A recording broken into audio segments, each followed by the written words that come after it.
प्यारे साथियों नमस्कार, स्वागत, आभार, अभिनंदन आपका हमारे इस प्यारे से ऑनलाइन लर्निंग प्लेटफॉर्म बिहार के नंबर 1 ऑनलाइन विश्वसनीय कंटेंट देने वाला, क्वालिटी कंटेंट देने वाला और टॉपर्स देने वाला, पिछले कई सालों से लगातार स्टेट टॉपर और डिस्ट्रिक्ट टॉपर्स की झड़ियां लगाने वाला एकमात्र हमारा online platform, online YouTube channel Bihar board science Vidyakul पे आप सभी साथियों का स्वागत है, आभार है, अभिनंदन है। जुड़ जाइए फटाफट, क्योंकि आज मैं आपके सामने लेकर के आया हूं एनसीईआरटी न्यूमेरिकल्स की एक और क्लास, चैप्टर 3, चैप्टर 1 और चैप्टर 2 अगर आपने नहीं देखा है तो उसकी भी प्लेलिस्ट में जाकर जरूर देखिएगा। आज मैं आपको चैप्टर 3 यानी कि विद्युत धारा, तो सर एनसीईआरटी का न्यूमेरिकल कराने की जरूरत क्यों पड़ी, तो मैं आपको आज जवाब फिर से देना चाहूंगा। पिछले कई बार से लगातार देता आ रहा हूं कि YouTube पर अगर आप कहीं पर भी देखते हैं तो हिंदी मीडियम के बच्चों के लिए विशेष एनसीईआरटी के न्यूमेरिकल्स बहुत बिल्कुल रेयर में या तो नहीं मिलते हैं।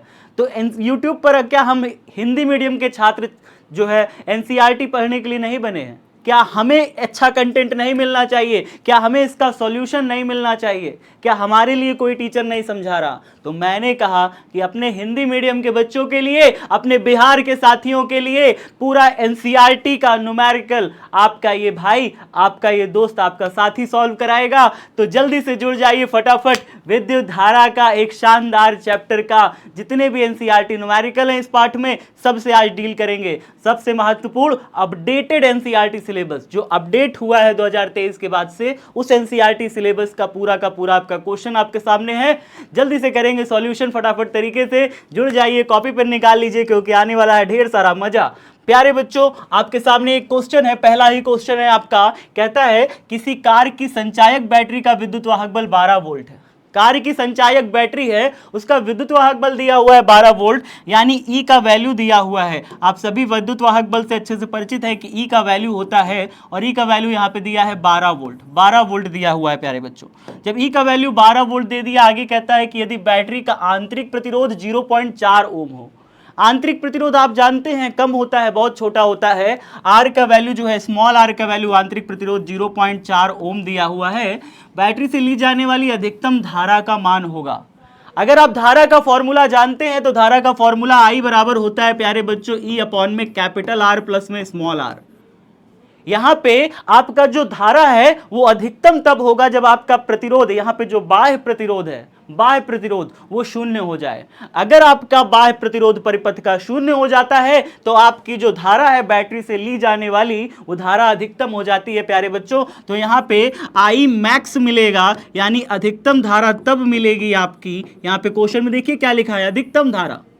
अधिकतम धारा आपको तब मिलेगी प्यारे बच्चों जब आपका आर जो नीचे है वो क्या हो जाए प्यारे बच्चों, आर जो है क्या हो जाए प्यारे बच्चों, आर जो है 0 हो जाए, यानी कि बाह्य परिपथ में जो भी प्रतिरोध है वो ना लगा हो, तो आपका अधिकतम धारा सर्किट में मिलेगी, बैटरी से अधिकतम धारा प्राप्त होगी। तो ई अपॉन में आर 0 हो गया, तो फिर 0 प्लस में आर ही बचा। ई का वैल्यू देखिए कितना बचा है, 12 बचा है, और नीचे बटे में कितना लिखा है, 0.4 लिखा हुआ है, 0.4 लिखा हुआ है। दशमलव हटाइएगा तो ऊपर एक 0 आराम से प्यार से बढ़ जाएगा।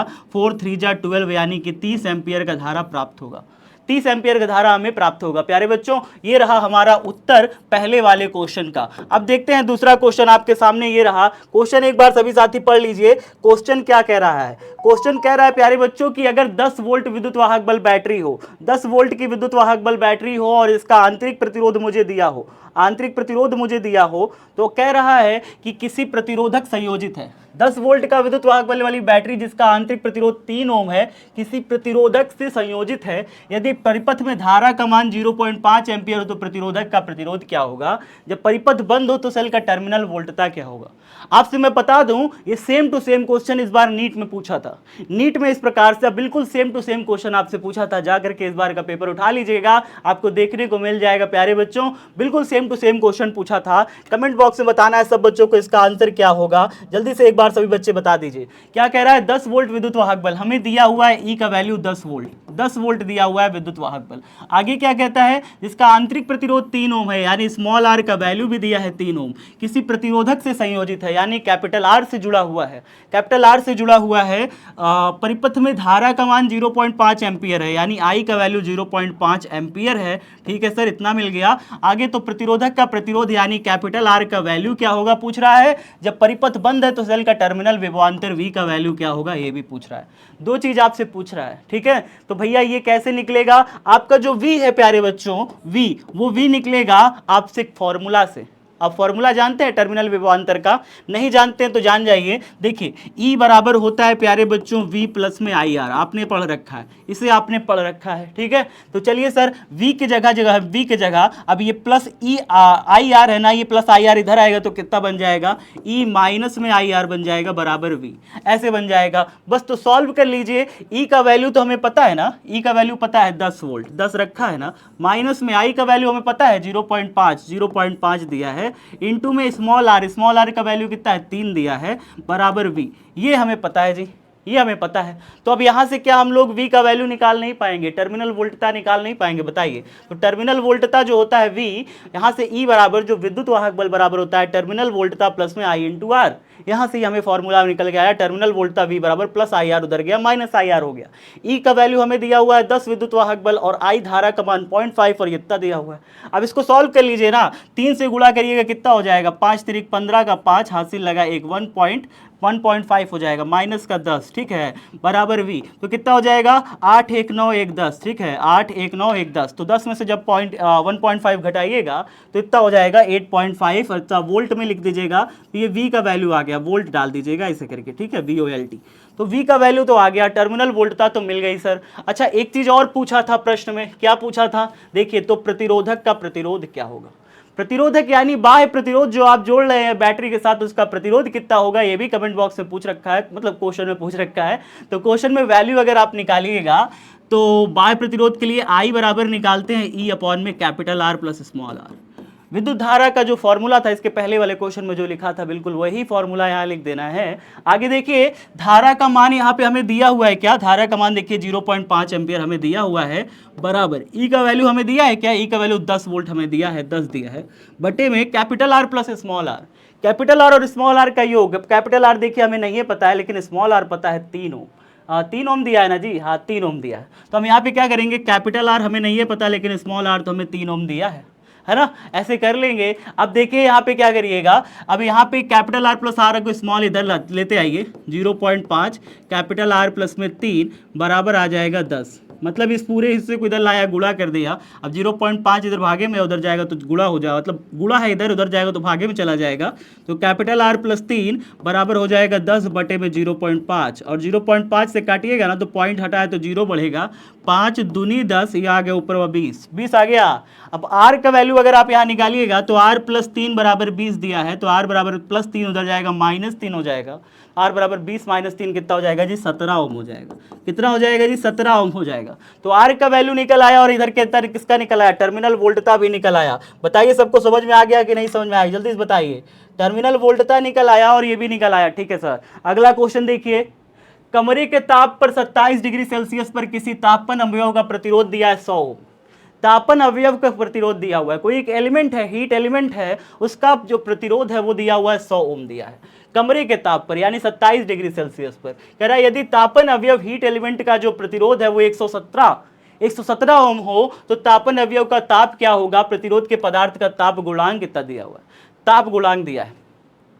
फॉर्मूला जब भी अगर टेम्परेचर और रेजिस्टेंस यानी कि प्रतिरोध और ताप गुणांक का कोई भी फॉर्मूला पूछ ले, कोई भी सूत्र पूछ ले, कोई भी सवाल पूछ ले, तो आपका फॉर्मूला क्या होना चाहिए, ध्यान से देखिएगा। मतलब यहाँ पे टेम्परेचर दे दे और रेजिस्टेंस यानी कि प्रतिरोध दे दे, तो आपको हमेशा याद रखना है कि किसी भी चालक का जो प्रतिरोध होता है प्यारे बच्चों, प्रतिरोध वो हमेशा याद रखिए ताप के बढ़ाने पर बढ़ता है।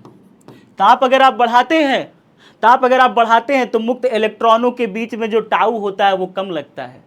ताप के बढ़ने पर मुक्त इलेक्ट्रॉनों के बीच जो श्रांति काल है वो कम लगता है, जिसके कारण से उसका जो प्रतिरोध होता है वो बढ़ जाता है।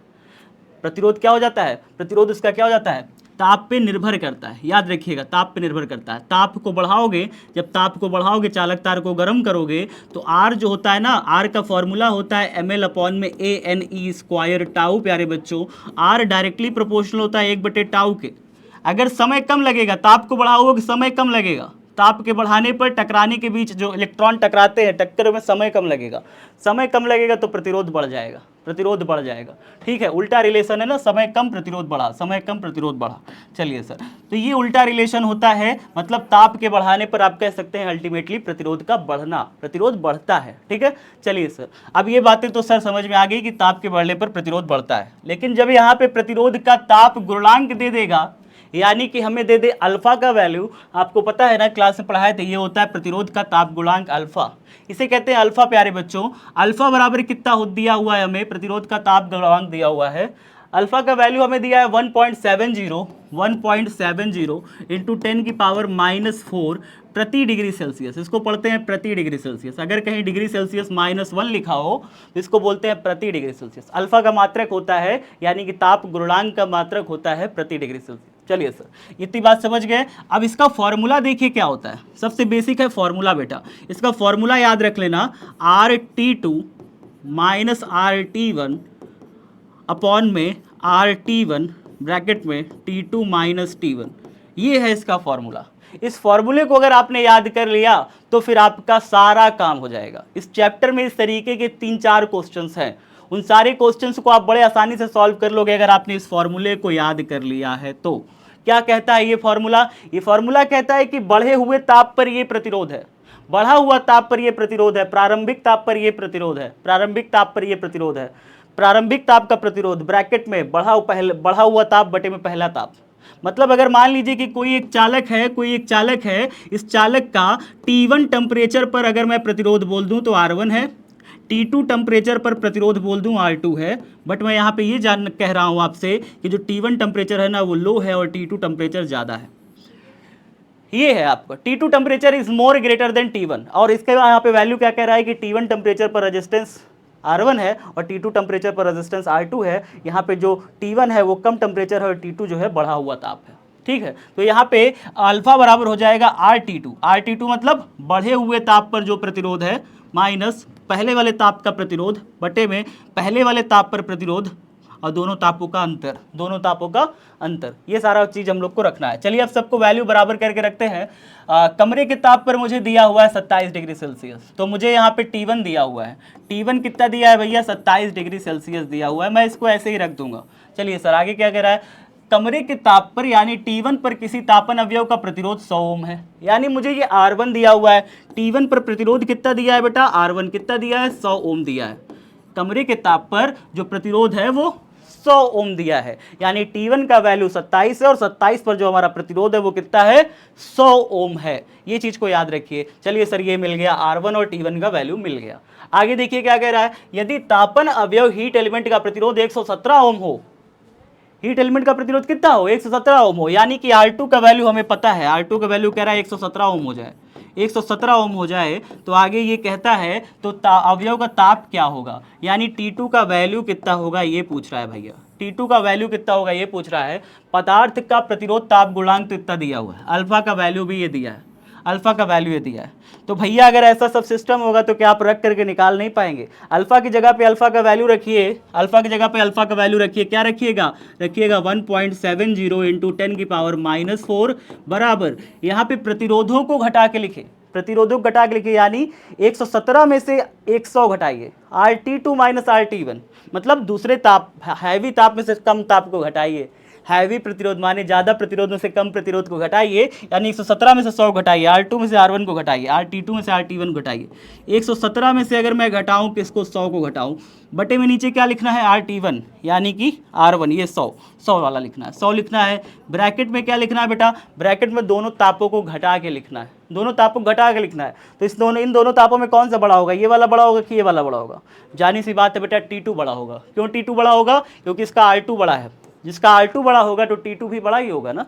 तो हम यहाँ पे क्या लिखेंगे, T2 माइनस में T1, T2 माइनस में T1, T2 हमें पता नहीं है, T1 हमें पता है, तो T2 माइनस में T1 की वैल्यू कितनी है बेटा, 27, तो यहाँ पे रख देंगे 27, ऐसे करके लिख देंगे बेटा, ऐसे करके लिख देंगे। थोड़ा सा इसको सॉल्व करो, 117 में से 100 गया, कितना बचा बेटा, इससे ऊपर बचा 17, नीचे बचा कितना, नीचे बचा 100 को थोड़ा सा अगर आप सॉल्व कर लो तो इधर चला जाएगा 10 की घाते 2 बच जाएगा, बहुत आसान है, बहुत कठिन नहीं है। देखिए 100 इधर है, 10 की घाते 2 है बेटा, कितना है 10 की घाते 2 है, और यहाँ पे कितना है T2 माइनस में 27, T2 माइनस में कितना है 27 है, ये चीज़ है। ठीक है, बराबर कितना है, बराबर देखिए 1.70 इंटू 10 की पावर 1.70 इंटू 10 की पावर माइनस 14, 1.70 इंटू 10 की पावर माइनस का 4, सॉरी, ऐसे समझ में आ गया। अब यहाँ पे जो 10 की घाते 2 है उधर जाएगा तो कितना हो जाएगा, 1.70 का 10 की घाते 2 है, उधर जाएगा तो गुणा कर लीजिए, देखिए कितना हो जाएगा। मैं सब चीज़ों को खोलना चाह रहा हूँ, कैसे खोलूंगा ध्यान से देखना बेटा, बहुत ध्यान से देखना। 17 है, नीचे क्या क्या है, नीचे है नीचे 100 है, नीचे 100 है, नीचे 100 हो गया, 100 हो गया, और T2 माइनस में T1 है, यानी कि T2 माइनस 27 है, तो हम यहाँ पे रख देंगे T2 माइनस में 27 बराबर कितना दिया हुआ है, बराबर दिया हुआ है 1.70 इंटू 10 की पावर माइनस 4, 1.70 इंटू 10 की पावर माइनस 4 दिया है। ये बात सबको समझ में आया कि नहीं आया, ये बात सबको समझ में आ गया ना। अब यहाँ पे देखिए क्या करना है आपको, ध्यान से सुनिएगा। ये जो 100 है उधर जाएगा, गुणा हो जाएगा। जब ये 100 इधर गुणा होगा तो दशमलव है, दशमलव के बाद 2 डिजिट शिफ्ट हो जाएगा, तो ये कितना हो जाएगा बेटा 170 बन जाएगा। याद रखिए ये 100 जो भागे में उधर जाएगा 1.70 से गुणा हो जाएगा, और गुणा होकर दशमलव के 2 डिजिट को आगे शिफ्ट कर देगा, यानी कि 1.70 का 100 से जब इधर जाएगा गुणा हो जाएगा तो 170 बन जाएगा, 170 बन जाएगा। गुणा में 10 की घाते माइनस 4, ये तो लिखा ही है, इधर बचा है 17, नीचे बचा है T2 माइनस में 27, ऐसे बचा, बस 100 तो चला गया ना। अब 17 से 27 कटा कै बार में, 10 बार में कटा। 17 से 27 का 170 कै बार में कटा, 17 से 170 कटेगा 10 बार में ना जी। अच्छा ठीक है सर, 10 बार में कटा। आगे देखिए ये उधर चला गया, इसको उधर बुला लीजिए, कितना हो जाएगा जी, कितना हो जाएगा, इसको सॉल्व करिए। 10 की घाते 1 है, इंटू में 10 की घाते माइनस 4 है, 1 में से 4 निकल गया, आप सॉल्व कर लोगे, कितना हो जाएगा 10 की घाते माइनस का 3 बचा, 10 की घाते माइनस का 3 बचा ना। इधर कितना बचा, 1 ऊपर बचा, ऊपर तो कुछ नहीं बचा, नीचे बचा T2 माइनस में 27, ये बचा। अब इधर क्या बचा, 10 की घाते माइनस का 3, जगह बदल लीजिए, तिर्यक गुणा कर लीजिए। देखिए फिर से लिखिए T2 माइनस में 27 बराबर 10 की घाते माइनस का 3, ये उधर चला गया और ये नीचे आ जाएगा, तो क्या बन जाएगा T2 माइनस में 27 बराबर T2 माइनस 27, और ये इधर आ जाएगा तो 1/10 की घाते माइनस 3 हो जाएगा, 1/10 की घाते माइनस 3 हो जाएगा। माइनस 3 ऊपर चला जाएगा बेटा, 10 की घाते प्लस 3 हो जाएगा। 10 की घाते प्लस 3 आप सभी जानते हैं 1000 होता है। माइनस 3 यहाँ पे, माइनस 27 यहाँ बैठा हुआ है, उधर जाएगा तो बेटा प्लस 27 हो जाएगा, प्लस 27। 1000 में 27 जुड़ा तो T2 बराबर आ जाएगा 1027 degree Celsius, 1027 degree Celsius. T2 का वैल्यू 1027 डिग्री सेल्सियस आएगा प्यारे बच्चों, याद रखिएगा, ठीक है, इस चीज़ को याद रखिए, याद रखिएगा। अगला क्वेश्चन बताइए, सब ये बच्चों सबको समझ में आ गया, ये सबको समझ में आ गया, एक बार बताओ कमेंट बॉक्स में। ठीक है, मैंने सारी वैल्यूज़ को सॉल्व करी, चेंज कर ली, खत्म करा कहानी। कुछ भी नहीं करना है, बस आपको करते चले जाना है, बिना रुके करते चले जाना है। नेक्स्ट देखिए, आगे देखिए, 15 मीटर लंबे एवं 6 × 10 की घाते 4 अनुप्रस्थ काट वाले तार से उपेक्षणीय धारा प्रवाहित की गई और इसका प्रतिरोध 5 ओम मापा गया। प्रायोगिक तार पर तार के पदार्थ की प्रतिरोधकता क्या होगी। रो का वैल्यू पूछ रहा है, जो एक्सपेरिमेंट किया गया है तार, उसका रो का वैल्यू पूछ रहा है, जबकि कह रहा है कि 15 मीटर लंबे, लंबाई दिया है 15 मीटर एवं 6 × 10 की घाते -7 मीटर अनुप्रस्थ काट वाले, मतलब एरिया दिया हुआ है 6 × 10 की घाते -7, इतना मीटर स्क्वायर का एरिया दिया है। उपेक्षणीय धारा प्रवाहित, यानी धारा नहीं बह रही है, इसका प्रतिरोध दिया हुआ है, रेजिस्टेंस दिया हुआ है 5 ओम, ऐसे दिया हुआ है। यहाँ पे रो का वैल्यू पूछ रहा है, तो फॉर्मूला क्या रखिएगा, rho is equal to R into A upon में एल, आप सभी जानते हैं, रो बराबर राल मैंने याद कराया हुआ है ना। तो यहाँ पे कितना हो जाएगा, आर का वैल्यू कितना दिया हुआ है 5 दिया हुआ है, ए का वैल्यू कितना दिया हुआ है 6 × 10 की घाते -7 दिया हुआ है, बटे में एल का वैल्यू कितना दिया हुआ है 15 दिया हुआ है। 5 से 15 काटिए, 3 बार में, 3 से 6 काटिए, 2 बार में, कितना आ गया रो का वैल्यू 2 × 10 की घाते -7। मात्रक लगा दीजिए ओम मीटर, प्यारे बच्चों कहानी खत्म, मात्रक लगा दीजिए ओम मीटर, कहानी खत्म। चलिए नेक्स्ट क्वेश्चन देखते हैं, नेक्स्ट क्वेश्चन देखते हैं। अगला क्वेश्चन है, सिल्वर के किसी तार का प्रतिरोध 27.5 डिग्री सेल्सियस पर प्रतिरोध इतना दिया हुआ है। वही बात हो गई, T1 टेम्परेचर दिया हुआ है 27.5 डिग्री सेल्सियस बेटा, और इस पर प्रतिरोध आपका R1, यानी कि R1 का वैल्यू कितना दिया है 2.1 ओम दिया है। ठीक है सर, और कह रहा है कि 100 डिग्री सेल्सियस पर प्रतिरोध 2.7 ओम हो जाता है, मतलब T2 अगर टेम्परेचर हो जाए, T1 से कितना हो जाए बढ़ के T2 हो जाए, T2 कितना दिया है 100 डिग्री सेल्सियस दिया है, तो इसका रेजिस्टेंस देखिए बढ़ गया, रेजिस्टेंस बढ़ गया कि नहीं, 2.1 ओम था, ताप इसका बढ़ा इतने से इतना हो गया, तो इसका देखिए रेजिस्टेंस भी बढ़ के इतने से इतना हो गया, 2.1 से कितना हो गया रेजिस्टेंस, R2 बढ़ के 2.7 ओम हो गया, इतना हो गया बेटा, इतना हो गया। आगे क्या कहता है, सिल्वर की प्रतिरोधकता ताप गुणांक, यानी रो का, सिल्वर का प्रतिरोधकता ताप गुणांक, यानी कि आपको अल्फा का वैल्यू निकालना है, अल्फा का वैल्यू निकालना है, अल्फा का वैल्यू निकालना है। तो अल्फा का वैल्यू निकालने के लिए तो आसान है, फॉर्मूला आपको क्या करना है, फॉर्मूला क्या करना है बेटा, फॉर्मूला तो याद है ना आपको, फॉर्मूला क्या है याद, R2 माइनस में R1 बटे में R1 T2 माइनस में T1, बेसिक फॉर्मूला है, याद कर लो। ठीक है, R2 का वैल्यू कितना दिया है, R2 का वैल्यू हमें दिया हुआ 2.7, 2.7 में से 2.1 ऊपर घटा दो, कितना हो जाएगा 2.7 माइनस में 2.1 बटे में R1 का वैल्यू कितना है बेटा 2.1, रख दो 2.1। ठीक है sir, T2 minus T1, T2 minus T1 subtract करो, T2 में से T1, यानी 100 में से घटाओ 100 माइनस 27.5। इसको क्या आप इसको सॉल्व कर लोगे, क्या आप इसको सॉल्व कर लोगे, कठिन है क्या, कठिन है इसको सॉल्व करना, बिल्कुल कठिन नहीं है भैया इसको सॉल्व करना। तो इसको सॉल्व ऊपर करोगे 2.7 में से 2.1 0.6 आ जाएगा, 0.6 आ जाएगा ऊपर, 0.6 आएगा, 2.7 में से 2.1 घटाइएगा तो क्या आ जाएगा बताइए, 2.7 में से 2.1 घटाएंगे, 7 में से 1 गया 6 बचा, ये तो कट गया। ठीक है, तो 0.6 आएगा, तो 0.6 ऊपर बचा और नीचे तो 2.1 बचा ना जी, नीचे तो 2.1 बचा ना जी, तो नीचे 2.1 हमारा बचा, और इसके बाद ब्रैकेट में कितना बचा, 100 में से 27.5 को घटा दीजिए, 100 में से जो भी आए 27.5 को उसको घटा दीजिए, तो sin 2 में करके 100 में से 27.5 घटाइए, 100 में से 27.5 ऐसे घटाएंगे, ऐसे करके दशमलव को इधर रख करके 10 में से 5 गया 5, 7 8 9 10, 7 8 9 2 लिखिएगा, यहाँ पे 2 लिखिएगा, 7 8 9, और फिर उसके बाद यहाँ पे 7 8 9।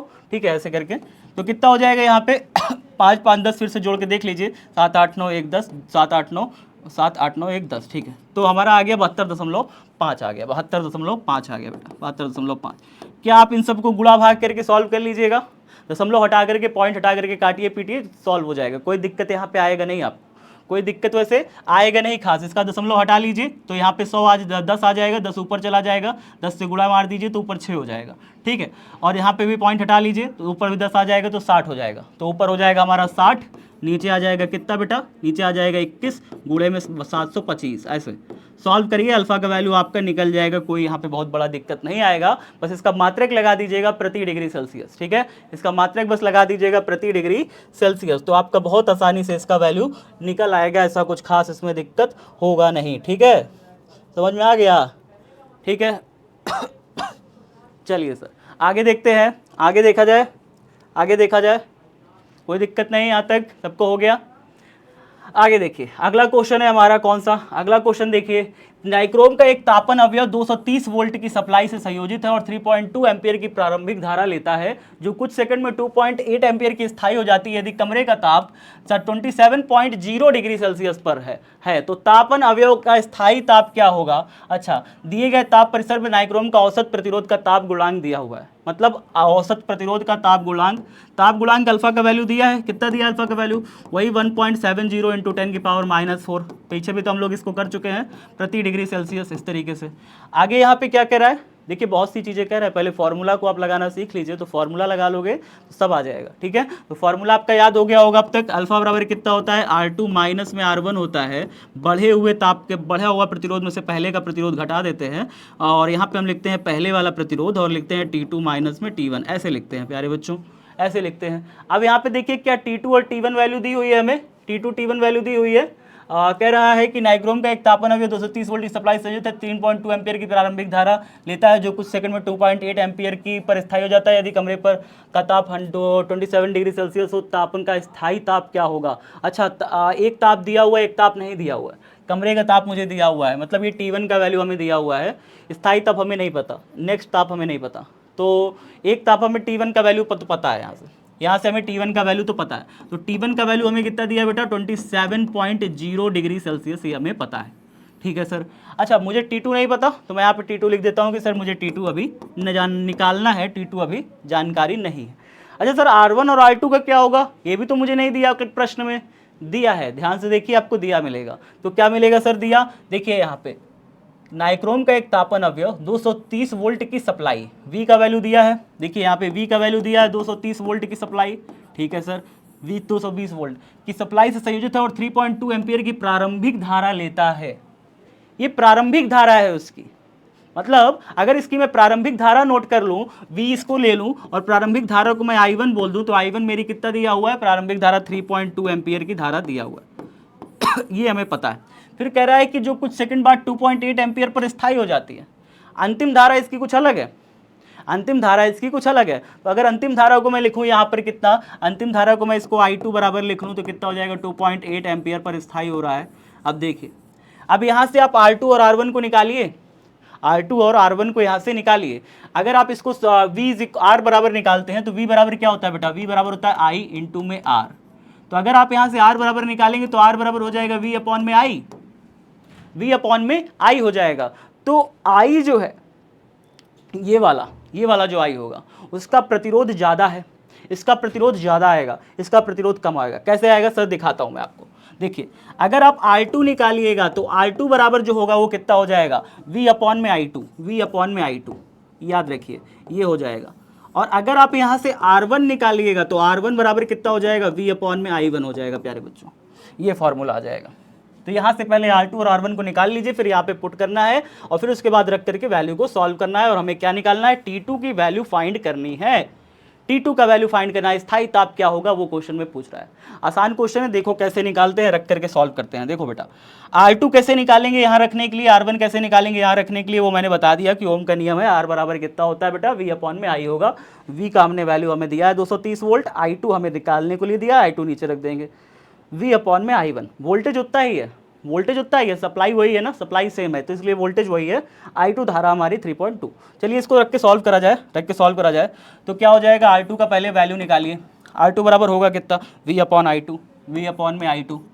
V का वैल्यू कितना है जी, V का वैल्यू कितना है, V का वैल्यू है 230 है सर, V का वैल्यू 230 बटे में I2 का वैल्यू कितना है सर, I2 का वैल्यू है 2.8, तो I2 हम रख देंगे 2.8। समझ में आ गया। अब इसको सॉल्व करोगे तो पॉइंट हटेगा, जीरो बढ़ेगा, तो 2 3 डबल जीरो हो जाएगा, नीचे 28 हो जाएगा। इतना ओम हो गया R2। चलिए अब R1 का वैल्यू निकालिए। R1 बराबर हो जाएगा V अपॉन में I1, V का वैल्यू कितना दिया है, 230 वोल्ट दिया है। I1 का वैल्यू कितना दिया है बेटा, I1 का वैल्यू है 3.2 एम्पियर, रख देंगे 3.2 एम्पियर। अच्छा अब यहाँ पे 3.2 एम्पियर। अब पॉइंट हटेगा, ऊपर जीरो बढ़ेगा, कितना हो जाएगा, 2300 बटे में 32 हो जाएगा। इतना ओम आ गया हमारा R1। जब मेरे पास अब R1 और R2 दोनों है प्यारे बच्चों, तो अब मैं क्या करूँगा, मैं फॉर्मूले में पुट करूँगा, वैल्यू रखूँगा तो कितना हो जाएगा, अल्फ़ा बराबर R2 में से R1 को घटा के रखना है, ऊपर घटा के रखो, घटाओगे कितना हो जाएगा, 2300 बटे में 28 माइनस 2300 बटे में 32, ये हो गया भैया।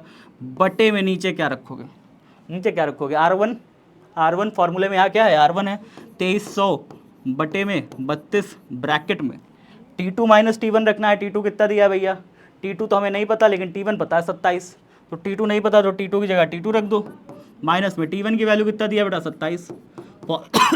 फॉर्मूला यही तो है ना, अल्फा बराबर फॉर्मूला यही तो है, R2 माइनस R1 बटे में R1 T2 माइनस T1, सारा चीज़ हमने रख दिया। अल्फा की वैल्यू भी तो अच्छा रखेंगे इधर, है ना। तो आप इसको पहले थोड़ा सॉल्व करके देखो, थोड़ा सॉल्व करो, मजा आएगा। 2300 कॉमन ले लो, ऊपर देखो 2300 कॉमन ले लो, अंदर क्या बचेगा, अंदर बचेगा 1/28 माइनस में 1/32 ये आएगा, और निचवा क्या बचेगा, निचवा बचेगा 2300 बटे में 32, 2300 से 2300 निपटा दो, इसको निपटा दो 2300 से 2300, ठीक है। अच्छा और क्या बचेगा, देखते जाना ध्यान से, T2 माइनस में 27 ये बचेगा। सर समझ में आया कि नहीं आया, आसान है बेटा, कठिन नहीं है, पहले तो समझो इस चीज़ को, ठीक है। अब देखो अल्फा की वैल्यू मुझे पता है, अल्फा की वैल्यू भी तो क्वेश्चन में दिया है, अल्फा की वैल्यू 1.70 × 10⁻⁻4। चलो रख के देखते हैं अल्फा की जगह पे, तो रखो, अल्फा की जगह रखोगे कितना हो जाएगा, 1.70 × 10⁻⁻4 ये रखा, बराबर किसके करेंगे, बराबर हमारे पास देखिए एलसीएम में, ऊपर तो सब कट गया, 1/28 माइनस 1/32 कितना हो गया, 1/28 माइनस 1/32, ये हम अभी एलसीएम ले रहे हैं, चलिए आगे देखते हैं, नीचे क्या करेंगे, व्हाट विल वी डू, नीचे 1/32 T2 माइनस 27, 1/32 और T2 माइनस में 27 ये हो गया। सॉल्व करिए सर, 32 में से 8 निकल गया, एलसीएम कैसे लेंगे, ऊपर 32 माइनस 28, 32 माइनस में 28 और नीचे क्या हो जाएगा 28 × 32, 32 × 28 ये हो जाएगा, और 1/32 यहाँ पे बैठा हुआ है, T2 माइनस में 27 ये हो गया, इधर क्या है 1.70 × 10⁻⁻4 ये हो गया बेटा, ये दिया हुआ है। अब इसको सॉल्व करो जरा, 28 29 30 31 32 4 आ गया ऊपर, 4 बटे में 32 गुणे 28 ये आ गया बटे में 1/32 1/32 T2 माइनस में 27 ये हो गया बेटा, ये हो गया। अब देखो इसको थोड़ा सॉल्व करो और सॉल्व करो, कितना हो जाएगा 1.70 इंटू 10⁻⁻⁴। मैं अभी इधर कुछ नहीं कर रहा, इधर सब कुछ रखते जा रहा हूँ, ठीक है। देखते जाओ क्या होगा, ये ऊपर चला जाएगा, ये इससे 1 से मल्टीप्लाई कर दो, इससे 1 से मल्टीप्लाई कर दो, 32 नीचे इसके आएगा, तो मैं इसके नीचे ही लिख देता हूँ। चलो इसको मैं अगर 1 से मल्टीप्लाई कर दूंगा तो 32 इसके नीचे आ जाएगा, इसके नीचे 32 आ जाएगा।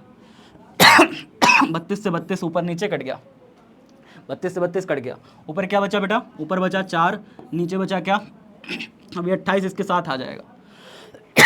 अब ये 28 इसके साथ लिखा जाएगा, तो कितना हो जाएगा 28 इंटू में T2 माइनस में 27 ऐसे करके। अब इसको थोड़ा सॉल्व कर लो, सॉल्व करो, थोड़ा सॉल्व करो,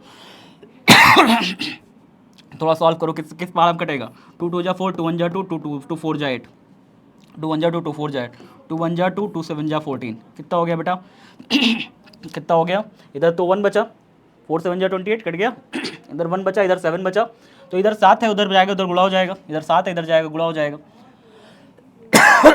तो इधर 7 है, इधर जाएगा गुणा हो गया, तो कितना हो गया बेटा 1.70 इंटू में 7 इंटू में 10⁻⁻⁴। चलो इसको काट देते हैं, 7 बार में काट दिया, ठीक है।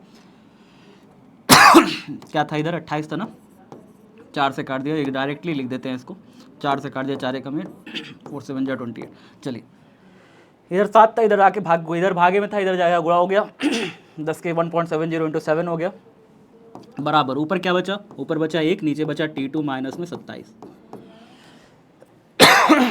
क्या आप यहाँ से T2 का वैल्यू नहीं निकाल पाएंगे, क्या आप यहाँ से T2 का वैल्यू नहीं निकाल पाएंगे, निकाल लेंगे, बिल्कुल निकाल लेंगे भाई। T2 माइनस 27 को उधर भेज दीजिए, T2 माइनस 27 को उधर भेज दीजिए, ठीक है। तो क्या हो जाएगा हमारा वैल्यू, देखिए T2 माइनस 27 उधर चला जाएगा, तो T2 माइनस 27 ऊपर चला गया, बराबर 1 बटे में हो जाएगा, कितना है 1.70 इंटू में 7 गुणे 10 के घाते -4, यही तो है,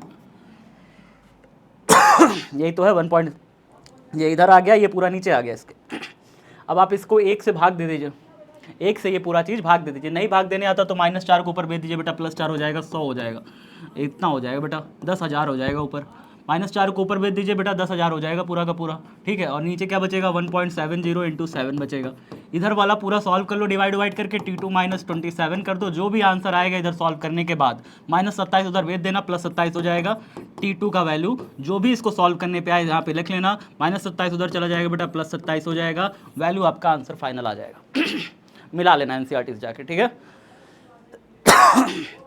तो ये आपका आंसर आ जाएगा बेटा, ठीक है। ये लगभग अगर मैं आपको बताऊं तो ये लगभग आता है आपका 867.3 आता है, इसको डिवाइड कर लेना, लगभग आ जाएगा, ठीक है। चलिए मैं इसका आंसर बता दे रहा हूँ, T2 867.3 आता है डिग्री सेल्सियस लगभग, ठीक है। अगर कहीं नहीं समझ में आओ तो पुराना पीछे से देख लेना फिर से, ठीक है, पूरा पीछे से देख लो एक बार, सब कुछ सीक्वेंस में। चलिए 7वां क्वेश्चन देखिए, ये आसान क्वेश्चन है, इसको करने की कोशिश करिए सब बच्चे, इसको करेंगे सब बच्चे, ठीक है। ये आसान क्वेश्चन है, कैसे करेंगे, देखिए यहाँ से करंट आई, यहाँ पे बैटरी लगी हुई है, बैटरी से करंट आई निकलेगी, बैटरी से करंट आई निकलेगी, हम इसको नाम दे देंगे, इसको नाम आपने ये दिया है, इसको बी दिया है, इसको सी दिया है, इसको डी दिया है, इसको भी नाम दे दीजिए, ई नाम दे दीजिए, इसको नाम दे दीजिए बेटा एफ नाम दे दीजिए, 2 सिरे और इसको नाम दे दीजिए, ठीक है। इधर से बैटरी से आई करंट निकलेगी, आई करंट पहले इस 10 ओम में से जाएगी, फिर वही आई करंट यहाँ से जाएगी, आई करंट जब यहाँ तक आएगी ना, आई करंट जब यहाँ से यहाँ तक आएगी, फिर आई करंट यहाँ पे जाने के बाद उसका बंटवारा हो जाएगा, क्यों, क्योंकि यहाँ पे देखो संधि है, संधि पे होता है आई करंट का हमेशा बंटवारा।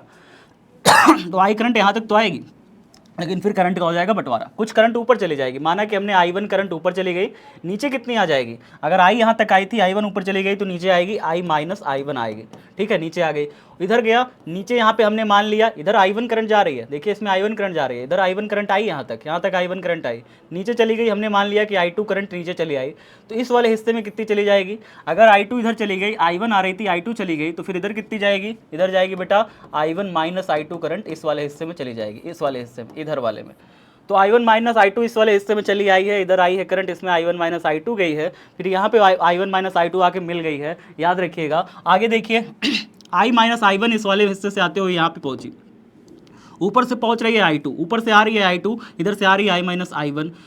जब इधर से इधर जा रहा है ना, जब इधर से इधर वाली करंट और इधर वाली करंट दोनों आके इधर मिली और फिर इधर आगे गई तो कौन कौन गई, इधर से I-I1 आई, उधर से I2 आई, दोनों मिल करके I-I1 और उधर से आई थी प्लस I2। ये करंट जो है, ये वाली करंट नीचे से ऊपर पहुंची यहाँ पे। जब यहाँ पे पहुंची तो ऊपर से पहुंच रही है I-I1 माइनस I2, ऊपर से पहुंच रही है I1 माइनस I2 यहाँ पे, और नीचे से कौन पहुंच रही है, नीचे से पहुंच रही है प्लस में I-I1 प्लस I2 पहुंच रही है। तो देखो +I1 -I1 निपट जाएंगे, -I2 + I2 निपट जाएंगे, I बचेगा बस। वापस से यहाँ पे करंट I बन जाएगी और I करंट यहाँ से आते आते आते आते माइनस टर्मिनल में वापस से प्रवेश करेगी। तो इस तरीके से प्लस टर्मिनल से निकली हुई धारा वापस से माइनस टर्मिनल में आ गई। संतुष्टिपूर्वक हमारा कनेक्शन बिल्कुल सही सटीक बन चुका है। अब हम क्या करेंगे बेटा, किरचॉफ का बंद पाश का नियम लगाना चालू करेंगे। और किरचॉफ का बंद पाश का नियम पहले हम इस वाले हिस्से में, यानी इस बंद पाश 1 में लगाएंगे और फिर इस बंद पाश 2 में लगाएंगे। तो दो जगह हम बंद पाश लेंगे, एक बंद पाश 1 और एक बंद पाश 2। बंद पाश 1 में देखिए कैसे लगेगा, A B D और A। तो हम लिखेंगे बंद पाश, कौन सा बंद पाश है बेटा, A B और D A। इस बंद पाश में जब हम बात करेंगे प्यारे बच्चों तो हमारी एक समीकरण बनेगी। एक समीकरण कौन सा बनेगा, I1 10 ओम का जा रहा है। देखिए I1 जा रहा है 10 ओम का, तो हम I1 × 10 लिख लेंगे। I1 हमारा 10 ओम का गया है तो I1 × 10 लिख लेंगे, क्योंकि हम इधर से इधर जा भी रहे हैं और धारा भी उसी दिशा में जा रही है। और फिर उसके बाद जब हम इधर से इधर आएंगे तो I2 5 ओम में से होकर के गुजरा है, तो हम प्लस में लिखेंगे 5 I2 लिखेंगे, प्लस में लिखेंगे 5 I2। और फिर उसके बाद हम इधर गए, हम इधर आ रहे हैं, हम D से A की तरफ आ रहे हैं, लेकिन धारा A से D जा रही है उल्टी दिशा में। तो हम अगर A से D की तरफ जा रहे हैं और धारा D से A आ रही है, तो प्यारे बच्चों इसमें क्या होगा, सब्ट्रैक्ट हो जाएगा, घट जाएगा, यानी माइनस हो जाएगा। किसमें से किसमें हो जाएगा, D से A की तरफ अगर आप घटा दोगे, D से A की तरफ अगर आप घटा दोगे तो क्या आएगा आपका आंसर, बेटा उल्टा हो जा रहा है ना। तो फिर आप यहाँ पे क्या करोगे, I-I1 जो धारा है, I-I1 की जो धारा है, इस धारा को आप प्रतिरोध से गुणा करोगे, यानी 5 से गुणा करोगे, और देखोगे कि इसमें कोई बैटरी जुड़ी है। तो आप कहोगे सर कोई बैटरी नहीं है, इस वाले हिस्से में भी कोई बैटरी, इसमें भी कोई बैटरी, इसमें भी कोई बैटरी, तीनों में कोई बैटरी नहीं है, तो तीनों का टर्मिनल 0 कर दोगे। अब आगे देखिए आगे क्या होगा, 10I1 कितना हो जाएगा, 10I1 हो जाएगा, प्लस में 5I2 हो जाएगा प्यारे बच्चों। अब इसको यहाँ पे सॉल्व करो थोड़ा सा इसको यहाँ सॉल्व करो, माइनस में यहाँ पे क्या हो जाएगा, इस वाले हिस्से में यहाँ पे I-I1 धारा जा रही है 5 एम्पियर से। तो यहाँ पे क्या करोगे, इसको मल्टीप्लाई कर दो ना, माइनस का 5I और फिर माइनस माइनस ये हो जाएगा प्लस 5I1 हो जाएगा प्यारे बच्चों, माइनस माइनस प्लस 5I1 हो जाएगा, बराबर में 0। ये हो जाएगा प्यारे बच्चों।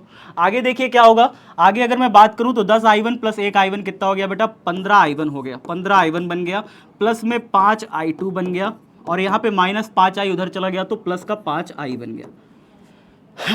इस तरीके से अब आप 5 से अगर कॉमन लेना चालू करें तो 5 अगर कॉमन लेंगे तो इधर 3I बचेगा, 5 3 15, प्लस में इधर 5 कॉमन ले लेंगे तो इधर I2 बचेगा, और उसी 5 को कॉमन लेकर के इधर काट दीजिए तो I बराबर 3I1 प्लस में I2 बराबर I। ये एक समीकरण नंबर 1 बन जाएगा, आपका समीकरण नंबर 1 बन जाएगा। तो बंद पाश में समीकरण कैसे बनेगा, आप एक बार सब बच्चे देख लीजिए, फिर से सब बच्चे एक बार फटाफट देख लीजिए कि 3I1 प्लस में I2 बराबर I, हमारा जो समीकरण नंबर 1 है बंद पाश में कैसे बना है। हमने दिखा कि धारा का प्रतिरोध के साथ गुणा किया, इस पाश में, AB पाश में, तो 10 × I1 किया, फिर हम इधर से B से D गए तो धारा का प्रतिरोध फिर से गुणा किया, I2 ×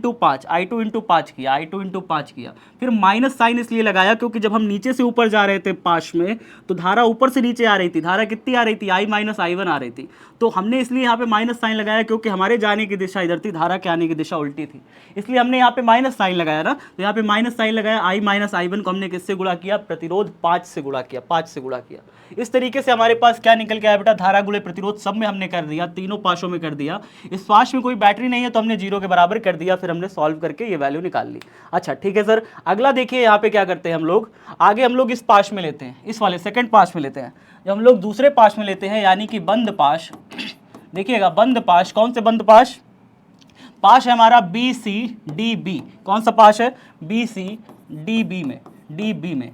इस पाश की अगर हम बात करें प्यारे बच्चों तो पाश बहुत ही प्यारा सा पाश है। इस पाश में अगर फॉर्मूला वैल्यू पुट करिएगा तो पहले I-I1 I2 धारा जा रही है 5 एम्पियर से, 5 ओम से, सॉरी, तो यहाँ पे क्या लिखोगे, I1 I2 धारा जा रही है 5 ओम से जा रही है। और उसके बाद देखिए आगे देखिए जब आप इस पाश से इधर जाते हो, बी से सी गए, फिर सी से जब डी आओगे, आप तो पाश से सी से डी में आओगे, लेकिन धारा तो डी से सी जा रही है, धारा उल्टा जा रही है, तो माइनस साइन लगाओगे। क्या लगाओगे? माइनस साइन लगाओगे बेटा। और माइनस साइन लगाओगे किसमें? धारा कौन सी है हमारी? I minus I one plus I two धारा है हमारी। कितनी धारा है? I minus I one plus में आई टू धारा है। और इतनी धारा किस प्रतिरोध से होकर गुजरी है? कितने प्रतिरोध से होकर गुजरी है बेटा? 10 ओम के प्रतिरोध से। 10 ओम के प्रतिरोध से होकर गुजरी है। और प्लस में अब फिर वापस जब आप इधर से इधर गए हो तो आप नीचे से ऊपर जाओगे, लेकिन धारा ऊपर से नीचे आ रही है, आप नीचे से ऊपर जा रहे हो, धारा ऊपर से नीचे, यानी कि माइनस साइन के साथ 5 ओम का प्रतिरोध और I2 धारा लिखोगे। माइनस साइन के साथ धारा गुणे प्रतिरोध फिर लिखोगे, यानी 5 ओम का प्रतिरोध और I2 धारा लिखोगे। और बराबर कितना, इस पाश में कितना वोल्टेज का बैटरी जुड़ा है अगर आप देखोगे, इस पाश में यहाँ से यहाँ कोई बैटरी नहीं, यहाँ से यहाँ कोई बैटरी नहीं, यहाँ से यहाँ कोई बैटरी नहीं, कोई टोटल बैटरी है या नहीं है, तो यहाँ पे वोल्टेज जो होगा सम ऑफ वोल्टेज 0 हो जाएगा। ठीक है, आगे देखिए थोड़ा सॉल्व करिए इसे। 5I1 हो जाएगा, 5I1 माइनस में 5I2 हो जाएगा, माइनस, अब इसको थोड़ा सॉल्व करिए, हो जाएगा 10I, माइनस का 10I हो जाएगा, माइनस माइनस ही हो जाएगा, प्लस का 10I1 हो जाएगा, और प्लस माइनस ही हो जाएगा, माइनस का 10I2 हो जाएगा प्यारे बच्चों। और यहाँ पे कितना हो जाएगा? माइनस का 5I2 बराबर का 0, ये हो जाएगा प्यारे बच्चों। अब इसमें सॉल्व क्या क्या करना है? I2 वालों को एक साइड, I1 वालों को एक साइड रखिए, ठीक है, या फिर दोनों को जोड़ दीजिए। देखिए 5I1 ये है, यहाँ पे ये 5I1 है, यहाँ पे 10I1 है, 10I1 और एक 5I1 कितना हो गया बेटा? जोड़ के 15I1 हो गया। ठीक है सर, I1 सब खत्म हो गए। ठीक है, I2 वाले देखिए क्या है, माइनस का 5I2 कितना हो गया? माइनस का 10I2, लेकिन एक 10I2 और है माइनस का, तो माइनस का पूरा 20I2 बन गया ये तो। ठीक है सर, ये पूरा हो गया I2। ठीक है सर, और क्या बचा हमारे पास? सारे हो गए, यही बचा बस, माइनस का 10I बचा, बराबर का 0 बचा। माइनस का 10I को उधर भेज दो, प्लस का 10I बन जाएगा, ठीक है। इधर बचा 15I1 माइनस का 20I2, ये हो गया प्यारे बच्चों, 15I1 हो गया, एक मिनट, हाँ 15 हो गया I1, माइनस में 20I2, माइनस का 20I2 हो गया, इतना देखिए, बराबर का 10I बचा। अब इसमें देखिए 5 कॉमन ले लीजिए, 5 3 जा 15, 3I1 माइनस 5 4 जा 24I2 बराबर 5 2 जा 10 बराबर 2I, ऐसे लिखिए। 5 3 जा 15, अरे यार 5 3 जा 15, 5 कॉमन लिया, 5 3 15, 5 चौके 20 बराबर, उधर कितना हो गया बेटा? 5 दूनी 10 बराबर 2I बचा, बराबर में 2I बचा बेटा, इसका इस बराबर कर लो 2I, ऐसे करके लिख लो। अब यहाँ पे क्या ये इक्वेशन सबको समझ में आ गई? यहाँ तक इक्वेशन समझ में आ गई। I का यहाँ पे एक रिलेशन निकले, इसको समीकरण नंबर 2 बना देना बेटा, इसको समीकरण नंबर 2 बना दे रहा। हमने 2 पाश अभी तक हल कर लिया है, एक पाश हमने इसके पहले हल किया और एक पाश ये वाला हल कर लिया, टोटल 2 पाश हल कर लिए। 3I1 माइनस 4I2 बराबर 2I हमारा निकल आया, समीकरण नंबर 2 हमारा निकल आ चुका है। तो चलिए सर, समीकरण नंबर 2 निकल आया, तो अब हमें क्या निकालना है? अगला हमें निकालना है, एक और पाश लेना है, इसी में एक और पाश लेना है। और वो पाश कौन सा होगा? ध्यान से देखिएगा, ए से बी गए, बी से सी गए, सी से डी गए, एफ गए, एफ से हम ई गए, ई से ए गए। एक और पास लेंगे, ए से बी, बी से सी, सी से एफ, एफ से ई, ई से एफ, पूरा पास लेंगे। तो पूरा पास लेकर के देखते हैं क्या हो जाएगा। पूरा पास कहाँ जाना है? ध्यान से देखिए, ए बी सी एफ, क्या लिखेंगे? बंद पास कितना हो जाएगा? ए बी सी एफ, ई ए में। अब ये बंद पास हो गया प्यारे बच्चों। अब इसमें देखते हैं धारा किधर जा रहा है, प्रतिरोध किधर जा रहा है। धारा प्रतिरोध का गुणा करेंगे और देखेंगे कि बराबर करके कितना बैटरी जुड़ा हुआ है हमारे इस पाश में। तो ठीक है सर, पाश में बैटरी भी देख लेंगे। सबसे पहले हमारा 10 ओम का प्रतिरोध जब ए से स्टार्ट करेंगे बी की तरफ, तो 10I1 हमें सबसे पहले मिल जाएगा, 10I1 हमें सबसे पहले मिल जाएगा। तो हम यहाँ रख लेते हैं, इसको क्या लिख लेंगे? 10I1 लिख लेंगे एक साइड, 10I1 लिख लेंगे। अच्छा, और क्या क्या चीज़ है? और जाएंगे इधर, जब हम बी से सी की तरफ जाएंगे तो हमें मिल जाएगा I1 माइनस I2 5 से होता हुआ, हम यहाँ पे लिख लेंगे प्लस में I1 माइनस I2 किससे जा रहा है? 5 से एम्पियर से जाकर होकर के जा रहा है। आगे देखेंगे, जब हम इसमें जाएंगे, सी से एफ में जाएंगे, यहाँ कोई धारा, कोई धारा है, प्रतिरोध नहीं है। यहाँ पे जाएंगे इस लाइन में है धारा I बह रही है, प्रतिरोध 10 है। हम क्या लिखेंगे? धारा I प्रतिरोध 10, बिल्कुल वही दिशा में है, तो I गुणे में 10 लिख लेंगे। ठीक है, आगे क्या लिखा है? अब इस दिशा से जब ई से ए गए, इसमें भी कुछ नहीं है, इसमें भी कुछ नहीं है। अब देखते हैं इन सब में बैटरी कितना जुड़ा हुआ है। बैटरी जुड़ा हुआ बेटा 10 वोल्ट का, 10 वोल्ट का बैटरी जुड़ा हुआ है। यहाँ पे हम यहाँ पे लिख लेंगे बराबर में 10 वोल्ट का बैटरी जुड़ा हुआ है। बात समझ में आया?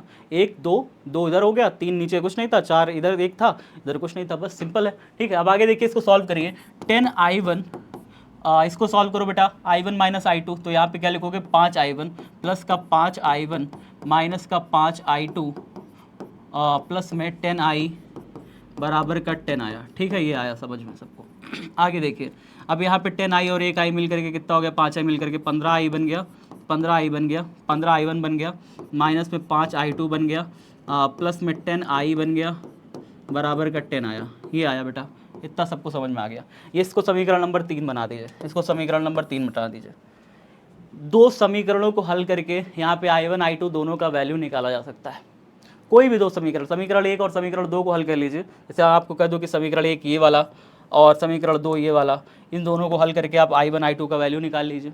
ठीक है, ये आपको इसकी भी एक को, आप कहोगे सर कैसे निकालेंगे, सर बड़ा कठिन सा लग रहा है, बड़ा कठिन सा लग रहा है, बड़ा दर्दनाक लग रहा है, कैसे निकालें सर? तो मैं निकाल के दिखा दे रहा हूँ, एक बार आप समझ जाओ। तो चाहे आप, मैं समीकरण 1 दोनों को एक पन्ने में लिख लेता हूँ, तो एक पेज में मैं लिख लेता हूँ समीकरण 1 और 2। समीकरण 1 आपका कितना था, देखिए समीकरण 1 आपका मैंने बनाया है, देखिए ये था 3i1 प्लस i2 बराबर i, 3i1 plus i2, 3i1 plus i2 बराबर i लिखा हुआ है। अब यहाँ से अगर आप वैल्यू निकालना चालू करो i1 की, तो 3i1 प्लस i2 उधर जाएगा तो माइनस i2 हो जाएगा ना, तो प्लस में i2 प्लस i2 उधर गया, माइनस i2 हो गया, तो हम यहाँ पे लिख देते हैं बराबर करके, बराबर प्लस i2 उधर गया, माइनस i2, तो i माइनस में i2 हो गया। अब i1 के साथ 3 गुणा हो रहा है, उधर भागेगा, भाग में हो जाएगा, तो i1 बराबर हो जाएगा i माइनस में i2 बटे में 3 हो जाएगा। ये हो जाएगा i1 का वैल्यू, i1 का वैल्यू आ जाएगा। अब इसे समीकरण 2 में पुट करो, समीकरण 2 में रखो इस वैल्यू को। समीकरण 2 में देखो वैल्यू क्या रखोगे, समीकरण 2 ये है 3i1 माइनस 4i2 बराबर 2i। क्या रखोगे, देखो 3i1 माइनस 4i2 बराबर में 2i, यही है समीकरण 2, यही है समीकरण 2। अब इसमें वैल्यू को उठा के रखो ना, 3i1 की जगह वैल्यू रखो, 3 गुणे i1 की जगह वैल्यू रखो, कितना हो जाएगा i माइनस i2 बटे में 3 माइनस में 4i2 बराबर 2i, ऐसे हो जाएगा। अब 3 से 3 कट गया, 3 से 3 कट गया, क्या हो जाएगा मेरे पास i माइनस में i2 माइनस में 4i2 बराबर 2i, ये हो गया।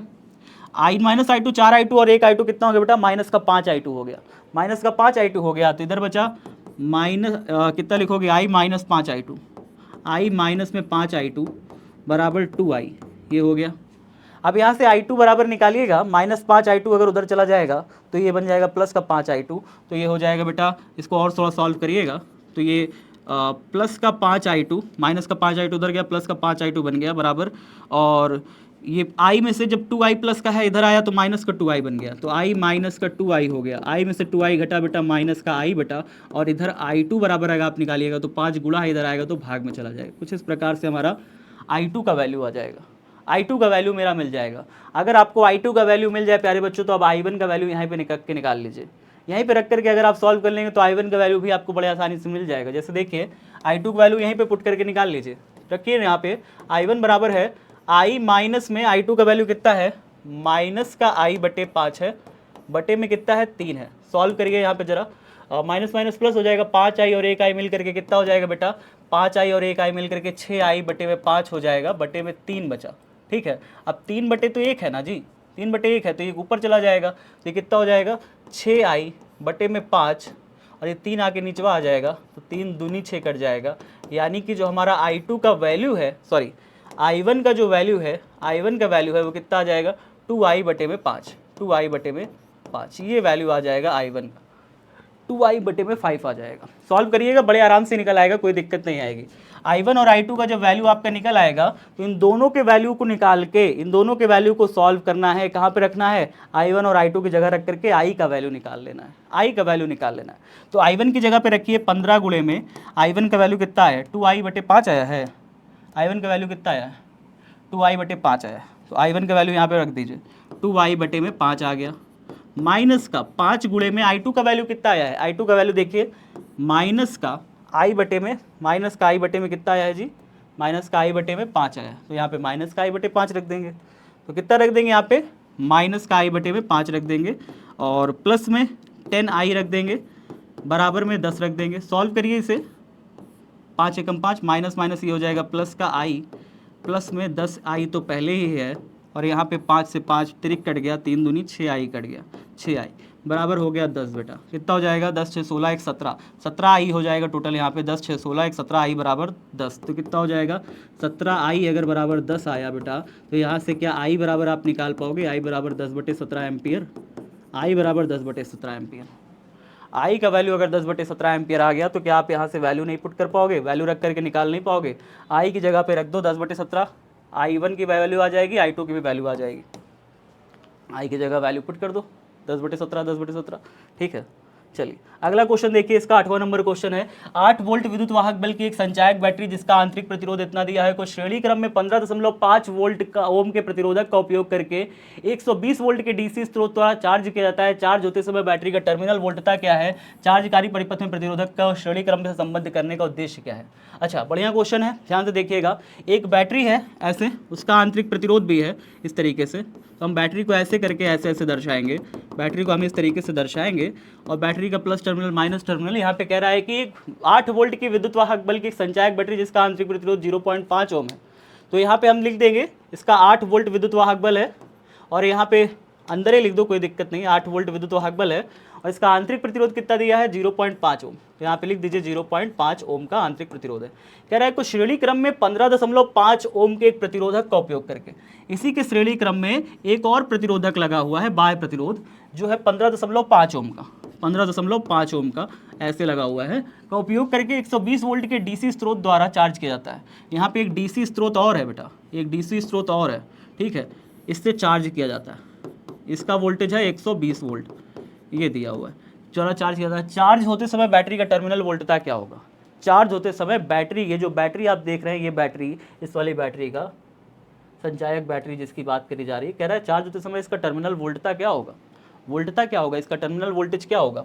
ऐसी सिचुएशन में याद रखिए, ऐसी सिचुएशन जब भी हो आपकी कि ज़्यादा वोल्टेज की बैटरी लगी हो, ज़्यादा विद्युत वाहक बल की बैटरी लगी हो आपका, यहाँ पे देखिए ज़्यादा विद्युत वाहक बल की बैटरी लगी हुई है और कम विद्युत वाहक बल की बैटरी को चार्ज किया जा रहा है, कम विद्युत वाहक बल की बैटरी को चार्ज किया जा रहा है।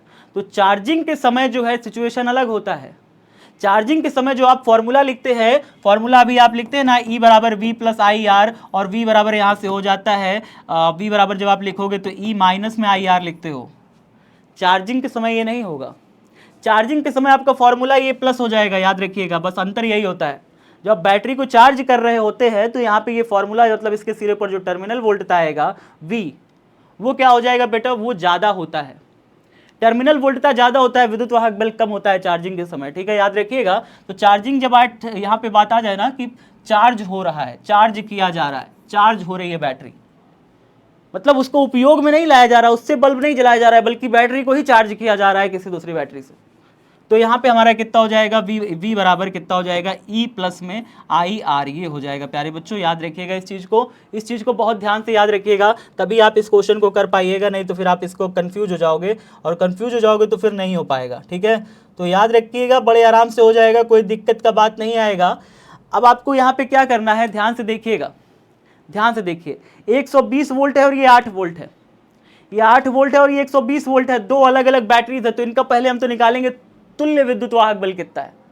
तुल्य विद्युत वाहक बल जब आ जाएगा तो फिर हम इसको निकाल पाएंगे, जब हम इसका तुल्य विद्युत वाहक बल निकाल लेंगे बेटा। तो तुल्य विद्युत वाहक बल कैसे निकलेगा, अगर यहाँ से करंट चलेगा, यहाँ से करंट, मतलब ये दोनों तो देखो माइनस टू प्लस इधर है, माइनस से प्लस इधर है, दोनों एक ही दिशा में है। जब दोनों एक ही दिशा में होते हैं तो दोनों को घटा लेंगे, तुल्य विद्युत वाहक बल आ जाएगा। दोनों का पहले तुल्य विद्युत वाहक बल निकालेंगे, मतलब E का फाइनल वैल्यू तो निकालिए। जो तुल्य विद्युत वाहक बल आएगा प्यारे बच्चों इन दोनों बैटरीज का, वो हो जाएगा 120 में से 8 घटा दीजिए, 120 माइनस 8। क्यों, क्योंकि इसका भी दिशा इधर है, उसका भी दिशा इधर है, दोनों एक दूसरे को क्रैश करेंगे ना, ठीक है। तो इसलिए यहाँ पे हम 120 में से 8 को घटाते हैं, और 120 में से 8 को घटाएंगे कितना हो जाएगा, 112 हो जाएगा, 112 वोल्ट आ जाएगा। 112 वोल्ट यहाँ पे E का वैल्यू रख दीजिए, E का वैल्यू रख दीजिए 112 वोल्ट, और यहाँ पे जो भी बाकी वैल्यूज है उनको हम पुट करके हम बड़े आसानी से यहाँ पे निकाल सकते हैं, ठीक है। हमें क्या निकालना है, चार्ज किया था तो बैटरी के समय टर्मिनल वोल्टता क्या है। अच्छा, टर्मिनल वोल्टता ही तो निकालना है, टर्मिनल वोल्टता ही तो निकालना है हमें ना, V का वैल्यू तो निकालना है।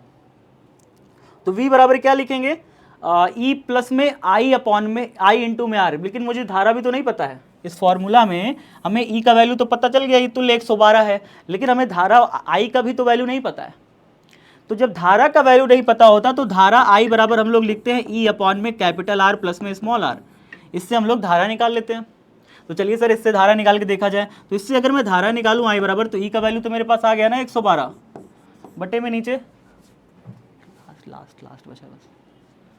तो ई के बराबर में कितना हो जाएगा, capital R plus small r. Capital R और स्मॉल आर को जोड़ दो बेटा, कैपिटल आर स्मॉल आर 15.5 में से 5 को 0.5 को जोड़ो 16 हो जाएगा। 15.5 में से अगर 0.5 को जोड़ोगे तो ये हो जाएगा 0.5 को जोड़ोगे, मतलब इस वाले स्मॉल आर प्रतिरोध, स्मॉल आर ये हो गया आंतरिक प्रतिरोध, कैपिटल आर ये हो गया बाहर प्रतिरोध। स्मॉल आर कैपिटल आर दोनों को जोड़ो यहाँ पे नीचे, कितना हो जाएगा 112 बटे में ई तुल्य तो लिख दिया, इन दोनों को लिखोगे 16 हो गया। आई का वैल्यू मिल गया, आई का वैल्यू यहाँ पुट करो बेटा, आई का वैल्यू यहाँ पुट करो। तो वी बराबर जब लिखोगे ई प्लस में आई इंटू में आर, ई का वैल्यू दिया है मुझे, कितना दिया है 112, रख दो बेटा 112, प्लस में आई का वैल्यू मुझे पता है कितना दिया है 112 बटे 16, 112 बटे में 16, ठीक है। स्मॉल आर का वैल्यू पता है, स्मॉल आर का भी वैल्यू पता है 0.5, 0.5 से गुणा कर दो। 0.5 को आप 1/2 भी लिख सकते हैं, 1/2 भी लिख सकते हैं। इसको सॉल्व कर लीजिए, वी का वैल्यू मिल जाएगा बड़े आसानी से। चलिए अगला क्वेश्चन देख लीजिए, लास्ट क्वेश्चन है यहाँ पे, लास्ट क्वेश्चन है। एक किसी तांबे के चालक में मुक्त इलेक्ट्रॉन की संख्या घनत्व उदाहरण 3.1 में इतना दिया हुआ है। स्मॉल n का वैल्यू मुक्त इलेक्ट्रॉन घनत्व दिया हुआ है 8.5 इंटू 10 की पावर 28, ये दिया हुआ है प्यारे बच्चों मीटर क्यूब में, प्रति मीटर क्यूब में आकलित किया गया है। 3 मीटर लंबे तार के एक दूसरे सिरे पर अपवाह करने पर इलेक्ट्रॉन कितना समय लेगा। टाइम पूछ रहा है, अच्छा टाइम पूछ रहा है। समय बराबर क्या होता है, दूरी बटे चाल होता है, आप सभी परिचित है अच्छे से। हाँ, समय बराबर क्या होता है, समय बराबर दूरी बटे में चाल होता है, दूरी बटे चाल होता है।